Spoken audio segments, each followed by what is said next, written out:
Good morning, St. Martin. Welcome to TVCARiB In The Morning. I'm Kayla Bridges. Parliament erupted into chaos on Thursday after United People's Party MP Francisco Lacroix opened his presentation with a photo of TVCARiB Minister Grisha Heiliger-Martin's husband, former MP Theo Heiliger, who is currently incarcerated. The move stunned lawmakers, triggered an immediate adjournment, and sparked a heated debate over parliamentary conduct and the use of visuals in meetings. Lacroix, responding to the minister's earlier presentation on two scathing transportation sector reports, accused her of taking undercover shots at him. He warned he could repeat his comments outside Parliament, where there is no immunity, and made a threatening remark directed at the minister before displaying the controversial image. Once the meeting resumed, several MPs condemned the use of visuals, warning it set a dangerous precedent. DP MP Sarah Westcott-Williams reminded colleagues she had long opposed visuals without established guidelines, saying they should not be used selectively or to score political points. UP MP Omar Otley agreed, urging members to return to the actual topic. Public transportation reform. Sam MP Franklin Myers said showing a photo of Heiliger crossed the line, especially since he wasn't present to defend himself.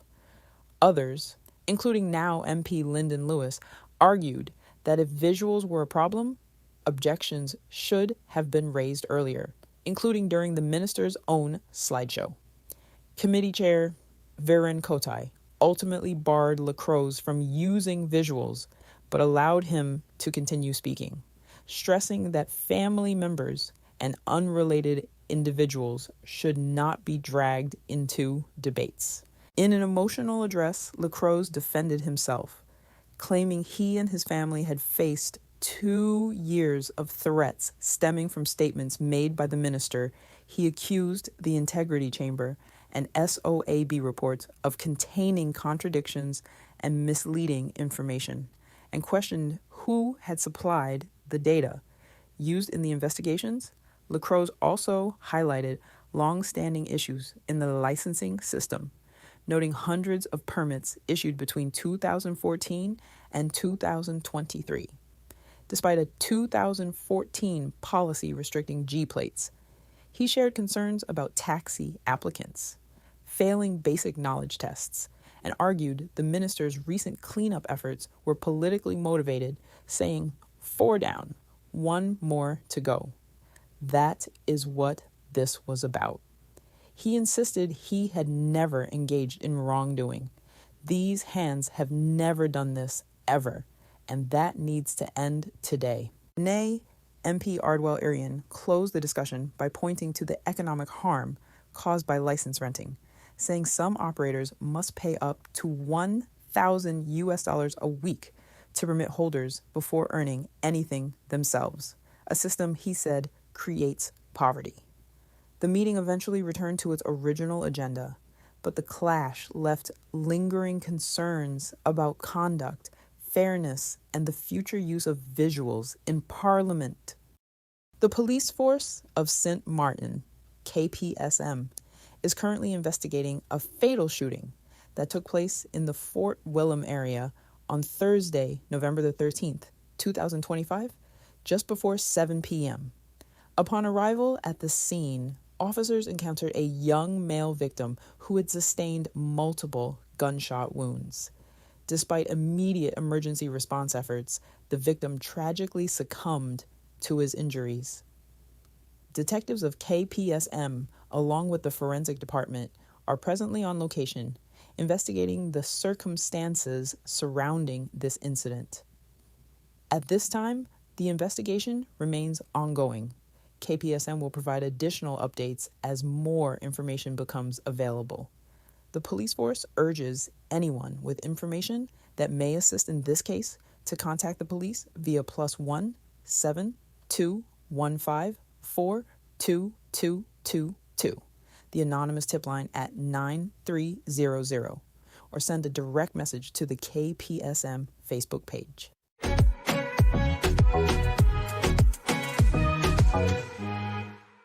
tomatoes. Bright, flavorful, and found in almost every cuisine around the world, are more than just a mealtime favorite. Nutrition experts say they're one of the most nutrient-dense foods you can add to your plate, rich in vitamin C. Tomatoes help strengthen the immune system and support healthy skin. A single medium tomato can provide more than a quarter of your recommended daily intake. They're also a natural source of vitamin K, important for bone health, and potassium, which helps regulate blood pressure. But the real star component is lycopene, the antioxidant that gives tomatoes their red color. Studies link lycopene to lower risks of heart disease, certain cancers, and even age-related eye conditions. Some research suggests it may help reduce inflammation in the body, one of the major contributors to chronic illness. And here's something surprising. Cooked tomatoes may actually be even better for you. Heating them boosts the body's ability to absorb lycopene. So tomato sauces, soups, and stews can pack an extra nutritional punch. Tomatoes are also naturally low in calories while providing fiber, which can help with digestion and keep you feeling full longer. That makes them a smart choice for anyone trying to maintain a balanced diet. Farmers and food specialists say tomatoes are incredibly versatile. From cherry tomatoes in lunchboxes to hardy Roma varieties in pasta dishes, they fit easily into nearly any meal. Even tomato juice can offer hydration and key nutrients, though experts recommend watching the sodium content in some processed versions.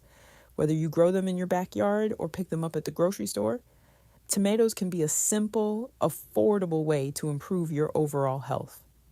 And with so many varieties available year-round, it's easy to make them part of your daily routine. Tomatoes may be small, but the health benefits are big. Adding just a serving or two to your meals each day can help support your heart, your immune system, and so much more, making this colorful fruit a real nutritional powerhouse.